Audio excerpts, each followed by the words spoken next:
Salut tout le monde, bienvenue pour cette nouvelle vidéo retour d'expérience avec aujourd'hui Anaï, donc qui est de la team Coup d'État. Ce qui est marrant, c'est que quand on a créé Anyone Can Scale, au départ, il y avait plein de concepts qui étaient un peu flous aussi pour nous dans la team et qui venaient d'Oussama et qui étaient un peu, voilà, on apprend en même temps que vous, c'est ça qui est trop chouette aussi dans le fait de faire Coup d'État. Et donc il y a plein de concepts d'automatisation, de standardisation, de déléguer aux clients, des choses dont on parle dans Anyone Can Scale, qu'Anaï a commencé à processer. Donc Anaï, elle s'occupe de la communauté chez Coup d'État et elle a commencé à mettre en place tout un tas de différents outils pour arriver à être plus efficace dans son travail, à pas avoir à recruter une team de 5 personnes pour gérer la communauté. Aujourd'hui, elle gère la communauté Anyone Can Scale toute seule et elle n'est pas complètement sous l'eau parce qu'elle a mis en place plein de process automatisés. Aujourd'hui, dans cette vidéo, elle va vous présenter un peu tout ça. Donc, comment elle a appliqué les conseils Anyone Can Scale à son job, à sa partie de la boîte Coup d'État, à la partie de la communauté. Voilà, je pense qu'il y a beaucoup de valeur aussi dans cette nouvelle vidéo, donc j'espère que ça va vous plaire.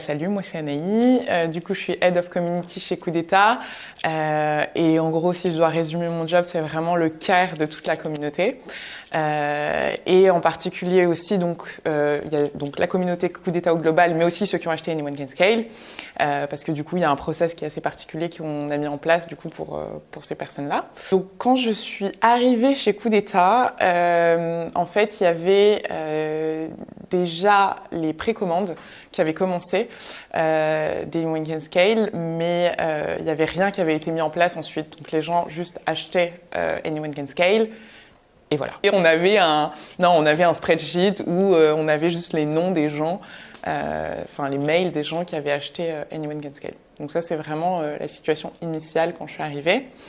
Et l'idée ça a été en fait finalement de construire un process automatisé et standardisé pour justement me permettre de me focus sur le care des gens et non pas sur remplir des cases dans des tableaux Excel.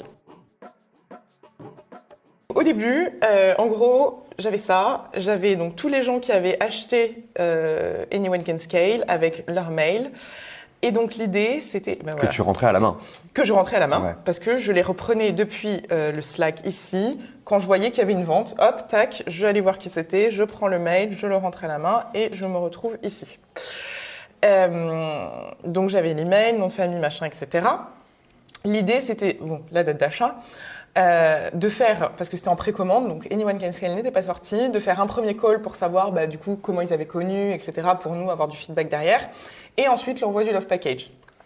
Ça, c'était vraiment tes deux étapes de l'onboarding des premiers clients Anyone Can Scale. Okay. Donc du coup, je les remplissais à la main. Dès que j'avais fait le call, je mettais la petite croix, je mettais tous mes commentaires sur la discussion qu'on avait eue, etc. Et après, dès que j'avais renvoyé le love package. Ensuite, on a fait le Typeform pour le premier épisode gratuit. Et donc du coup, j'avais extrait depuis Typeform sur un Google Sheet, donc toutes les questions. Et ce que je faisais, donc, c'est que j'allais chercher, je faisais un CTRL-C, ici, CTRL-F, recherche, CTRL-V, voilà, il est là. Et donc là, je copiais ma ligne, ici, CTRL-C. Et j'allais à partir de là, et je faisais un CTRL-V qui me remettait en fait parce que j'avais exactement les mêmes cases. Et donc du coup, c'était mon fichier client. Ouais, c'était ton espèce de CRM pour suivre un peu qui avait acheté Anyone Can Scale, etc. Alors du coup, effectivement, donc quand je suis arrivée, il y avait ce tableau où j'avais donc les gens qui avaient acheté la formation. La première chose que j'ai faite, c'est que j'ai commencé à appeler tous les gens qui avaient acheté la formation pour savoir en fait qu'est-ce qu'ils attendaient d'Anyone Can Scale, qu'est-ce qu'ils attendaient de nous aussi à travers cette formation, comment ils avaient connu aussi pour savoir un petit peu quels étaient même pour nous les canaux d'acquisition possibles. Et donc ça a été la première étape. Donc pareil, à la base, je me suis mis à la mano, une colonne avec des croix, j'ai appelé telle personne, telle personne, telle personne. Et ensuite, ça a été la deuxième étape. On s'est dit, de toute façon, ce qu'on veut faire, c'est du care. Donc, qu'est-ce que c'est? C'est aussi leur envoyer un petit mot personnalisé à la main, parce que c'est quelque chose qui fait toujours plaisir, avec des petits stickers. Et ça montre que, justement, chaque personne est importante et pas, une personne parmi tant d'autres, un numéro, etc. Donc, pareil, j'avais ma deuxième colonne sur mon même tableau Excel, avec mes petites croix que je remplissais au fur et à mesure que j'envoyais. Et en fait, ce que j'ai essayé de comprendre, c'est finalement, ok, la formation, elle va vous servir à quoi exactement?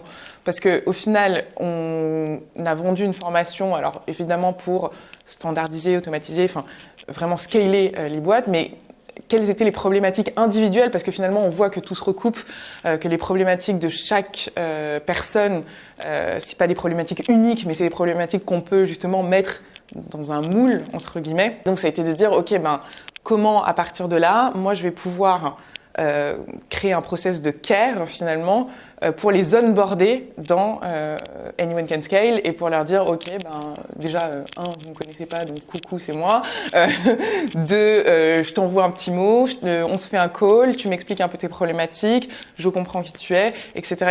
mais sans le faire à la mano parce qu'au début ça me prenait énormément de temps en fait d'aller chercher les différentes infos qui étaient en fait dans plein de fichiers différents. Donc finalement l'idée ça a été de tout regrouper et d'essayer de faire quelque chose de le plus standardisé, automatisé possible. Au début, c'était l'idée de dire, moi, je veux que ces gens qui ont acheté la formation soient hyper contents de l'équipe Coup d'État, du fait qu'on soit là pour les soutenir. S'ils ont besoin de parler, on est là. C'est ce que je leur disais à tous. N'hésite pas si tu as une question ou quoi, tu peux m'appeler. Enfin, ils avaient tous mon numéro. D'ailleurs, certains s'étonnaient que je les appelais pas en privé. Non, je les appelais avec mon téléphone. Donc, tout le monde a mon numéro de téléphone. Pareil, les mails, etc. Parce que l'idée, c'était vraiment ça. C'était de dire, au début, c'est qu'ils aient la meilleure expérience possible. Et ensuite, ça a été de se dire, ok, comment on va standardiser cette expérience-là. Mais au début, c'était pas l'idée de me dire tout de suite, je crée un process, parce que je savais même pas de quoi j'allais créer un process, quoi. Je me suis rendu compte que c'était le moment de standardiser quand j'ai commencé à voir que ce qui me prenait plus de temps presque, c'était l'organisation de qui j'allais appeler, où est-ce que j'allais trouver son téléphone, comment je trouvais son mail, que vraiment les calls en eux-mêmes, le fait d'envoyer les petits mots à la main, etc. C'était plus la partie orga que la partie care. Et du coup là, je me suis dit il y a un problème. c'est mon job, c'est le care. Je n'ai absolument aucune valeur ajoutée à faire. Contrôle F pour rechercher telle personne, etc. Et donc c'est là où on s'est dit, ok, il y a un truc à faire sur la standardisation. Mais au départ, c'était pas la volonté première, mais il fallait que je me concentre plus sur le fait d'appeler les gens, de comprendre leurs problématiques, plutôt que sur le fait de dire telle personne. Alors c'est quoi déjà sa boîte? Ah oui, il faut que j'aille chercher dans l'autre fichier et si là et son téléphone, il est encore dans un autre truc. Donc là, c'était plus possible. Et même pour les love packages, c'était la même chose. Les love packages, j'allais trouver l'adresse postale, c'était encore dans un autre truc. Donc je devais aller chercher l'adresse postale pour envoyer. Donc oui, j'en avais pour une demi-heure par personne avant de pouvoir faire un call ou envoyer un petit mot personnalisé. Du coup, ce que j'ai mis en place, ça a été plusieurs outils en fait, notamment Zapier, qui a révolutionné ma vie. non mais ça a été plusieurs choses, notamment le fait effectivement d'utiliser des apps pour permettre finalement d'aller chercher les différentes infos qu'on avait un peu éparpillées à droite à gauche et tout regrouper dans un pipe drive et avoir un peu comme un CRM finalement de suivi de chaque personne qui achetait Anyone Can Scale pour pouvoir les onboarder au mieux, pour pouvoir les suivre au mieux, savoir qui ils étaient et ne pas passer 10 ans à chercher dans des tableaux X, Y, Z. Du coup, il y avait déjà un premier process qui était tu les calls et ensuite, je les call et ensuite je leur envoie le love package. Donc ça, c'était un peu le première étape. Et j'ai commencé à utiliser Pipedrive en mettant ces deux étapes-là, en disant ok, ils sont user ACS, donc il faut qu'ils arrivent ici. Ils ont acheté. Ils ont acheté, donc ils sont user ACS. Là, les colonnes ont changé parce que du coup, ça a évolué depuis. Mais les premières colonnes, c'était call, envoie love pack. Voilà. Okay. Donc le love package, c'est la petite carte. C'est la petite carte que vous avez tous reçue. J'espère. Oui, a priori. Normalement, c'est bon. Normalement, c'est bon. Et au départ, c'était pas encore vraiment automatisé, c'est-à-dire que j'ai commencé par les rentrer parce que du coup, tous ceux que j'avais sur mon Excel, j'ai créé des petites fiches user à la mano pour les rentrer un à un sur mon Pipe Drive. Et ensuite, je faisais glisser de colonne en colonne en disant, bon, bah, il est user ACS, je l'ai appelé OK, je lui ai envoyé le love pack, OK, il est là. Bon. Sauf qu'après, ça a été, bon, bah oui, mais ça commence à faire un peu beaucoup à rentrer un à un les users dès qu'ils ont acheté, OK, je regarde, machin, etc. Et c'est là où, merveilleux, ça a changé ma vie. J'ai découvert Zapier grâce à toi. Hein. Et où là, en fait, on s'est dit, OK, mais en fait, on peut carrément automatiser. À partir du moment où ils achètent, Zapier te permet de directement créer la carte client ici et ils arrivent directement en user. Donc au final, ça a été de mettre en place un Zap qui permettait d'aller chercher les différentes infos d'une personne qui achetait Anyone Can Scale et de regrouper ça dans des deals, ils appellent ça des deals, mais c'est des petites fiches, hein, finalement c'est comme des fiches dans Pipedrive où j'ai le téléphone, l'email, c'est quoi ta boîte, combien t'es de personnes, qui tu es, est-ce que tu es founder ou autre, etc. Et en plus de ça, me mettre des petits rappels en disant telle personne, tu dois lui envoyer le love package, telle personne, il y a un call de prévu à telle date, et ainsi de suite, pour pouvoir du coup les suivre au mieux. Donc le Zap, la première chose, c'est par rapport à ce Typeform, enfin le Typeform qui débloque le premier épisode gratuit, on peut faire directement depuis Typeform, ça envoie dans un spreadsheet une ligne à chaque fois. Donc ça, c'est une première chose qui est sur notre Drive. Donc ce qu'on va faire pour le Zap, c'est commencer par donc, aller chercher dans la liste MailChimp, parce que quand on achète Anyone Can Scale, il y a une ligne de code qui fait que ça va automatiquement dans une liste MailChimp. Donc moi, je vais aller chercher un nouveau subscriber dans cette ligne MailChimp, donc je sais qu'il vient d'acheter Anyone Can Scale. À partir de là, je vais faire une recherche de ce user par son email. Hop, ici. Voilà, par son email dans le Google Sheet ici. Donc pour avoir ces infos. Donc ça, c'est tous les résultats du Typeform. Oui. Le Typeform, il vient avant l'achat d'Anyone Can Scale. Il est rempli, donc ça remplit automatiquement cette Google Sheet-là. Oui. Et toi, tu récupères en fait via Zapier, tu vas chercher dans cette liste-là le mail de la personne pour avoir des infos en plus. Quoi. Exactement. C'est ça ? Et pour avoir donc ces infos une par une qui vont ensuite être dans le Pipedrive. Mais j'arrive. Donc là, voilà, je vais rechercher cette personne-là. Comme ça, on a les infos de cette personne. Ouais. Donc comment tu fais ça ? Tu indiques la spreadsheet. Ouais, où est-ce qu'il se trouve ? Tu dis où c'est, machin. Et ensuite, tu dis, regardez juste la colonne email et chercher la valeur de l'email de MailChimp. Exactement. Très bien. Et à partir de ça, dans mon pipeline ici, ça va me créer une nouvelle personne. Okay. Donc Pipedrive fonctionne comme ça. Pipedrive fonctionne avec des personnes qui sont en gros tes clients. Dans une personne, tu vas avoir une offre, c'est ça. Donc en gros, tu vas avoir un client et peut-être que tu auras plusieurs offres parce que à la base c'est un CRM, donc tu veux lui vendre peut-être plusieurs trucs différents. Donc aujourd'hui, on n'en a qu'une seule. Toi, tu n'en as qu'une seule, et donc du coup, à chaque fois, tu dois créer la personne, lui assigner une offre, et ensuite lui assigner des activités au sein de cette offre, qui sont peut-être faire un call ou ces trucs-là. Exactement. Ok. Donc comment tu fais ça ? Donc la première étape, c'est créer cette personne. Donc créer cette personne, ça veut dire par son prénom, son nom. Ça, je récupère dans MailChimp. On voit avec ici. Ouais. Ensuite, je vais rajouter son email. Et ensuite, parce que moi, ça va me servir pour les calls, etc., je vais récupérer aussi son numéro de téléphone où là, c'est pris dans le spreadsheet. C'est pour ça que tu as été chercher la spreadsheet avant. Exactement. Et pour d'autres infos qu'on va voir ensuite, mais en tout cas, déjà, une première étape, c'est le téléphone. Okay. Ensuite, donc, à partir de là, c'est donc trouver cette personne pour ensuite créer donc, ce deal dont on disait, enfin l'offre, ici. Donc là, ça me dit, OK, donc j'ai trouvé cette personne par son nom, donc on retrouve la personne qui était là. Je nomme le deal prénom, nom, pardon, et je rajoute ACS derrière, comme ça je sais. À quel stage je vais le faire rentrer, à quel moment en fait. Là, forcément, je le mets invited to Slack parce que je vais tout de suite l'inviter sur Slack via ce Zap-là. Et donc ici, par contre, ce qui est intéressant, c'est que j'ai toutes mes infos du Typeform que je vais rentrer dans mon offre. Donc, c'est-à-dire à quelle date il a rempli le Typeform, et ensuite toutes ces infos de boîte, c'est-à-dire tout ce qu'on a là, donc nombre de personnes, l'année de la création de la boîte, le secteur d'activité, le type de société, son rôle, tout ce qu'il a rempli, je vais moi tout retrouver dans le Pipedrive sans avoir besoin d'aller chercher là qui c'est, etc., etc. Donc quand on a créé la personne, en fait, l'idée, il y a toujours cette étape de recherche où on va devoir, donc on l'a créée, il va falloir la rechercher pour pouvoir... C'est le fameux bricolage de Zapier, quoi. C'est que tout n'est pas toujours parfait, donc tu es obligé de trouver un peu un hack quoi, qui dit j'ai créé la personne, ça me propose pas de créer un deal directement avec cette personne, il faut d'abord que je la trouve entre les deux, quoi. Exactement. Ouais. Donc là, c'est retrouver la personne pour ensuite créer le deal.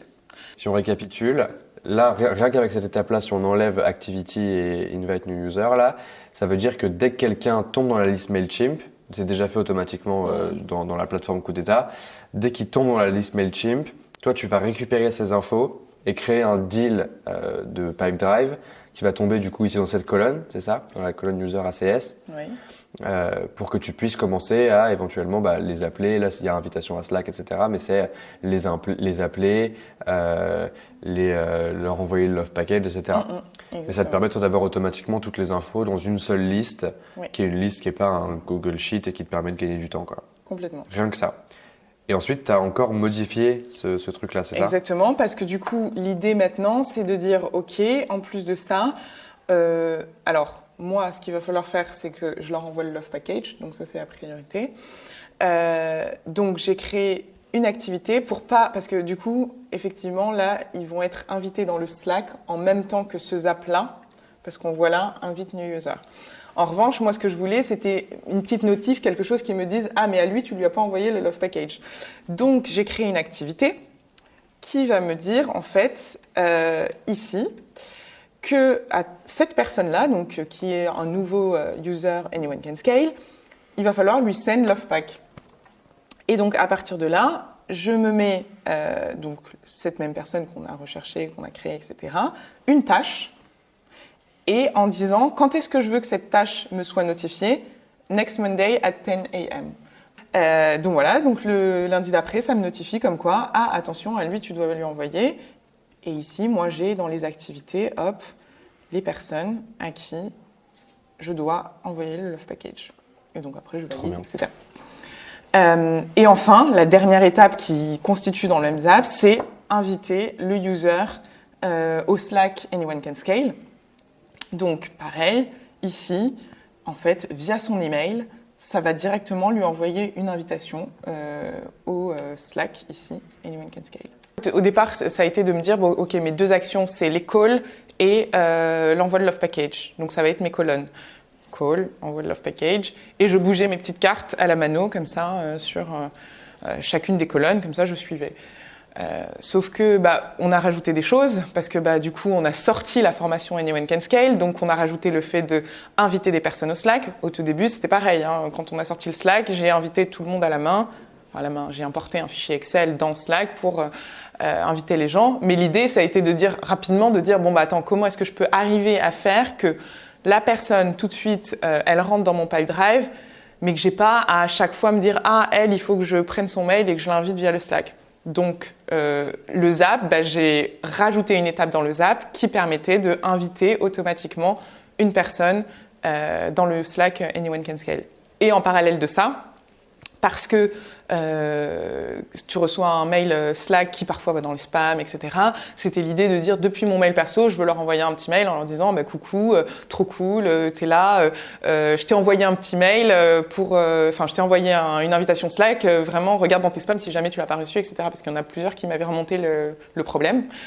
Et du coup, via Pipedrive, on peut aussi faire une automatisation en disant dès qu'une personne arrive dans le Pipedrive, ça envoie un mail depuis ma Gmail pour dire voilà exactement ce mail-là. Et donc c'est pareil. Et donc du coup, j'avais plus rien à faire.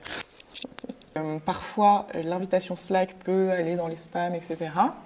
J'ai une automatisation sur Pipedrive qui ici.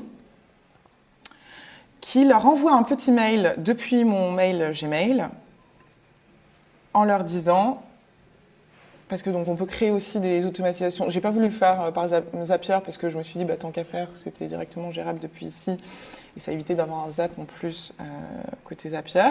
Mais là, donc l'élément déclencheur, c'est quand une offre entre dans le Pipedrive avec invitation au Slack. Ça envoie un petit mail depuis mon mail propriétaire en disant hello machin, je viens de t'envoyer une invitation pour le Slack, n'hésite pas à bien vérifier dans tes spams et tout ça. Ok. Voilà.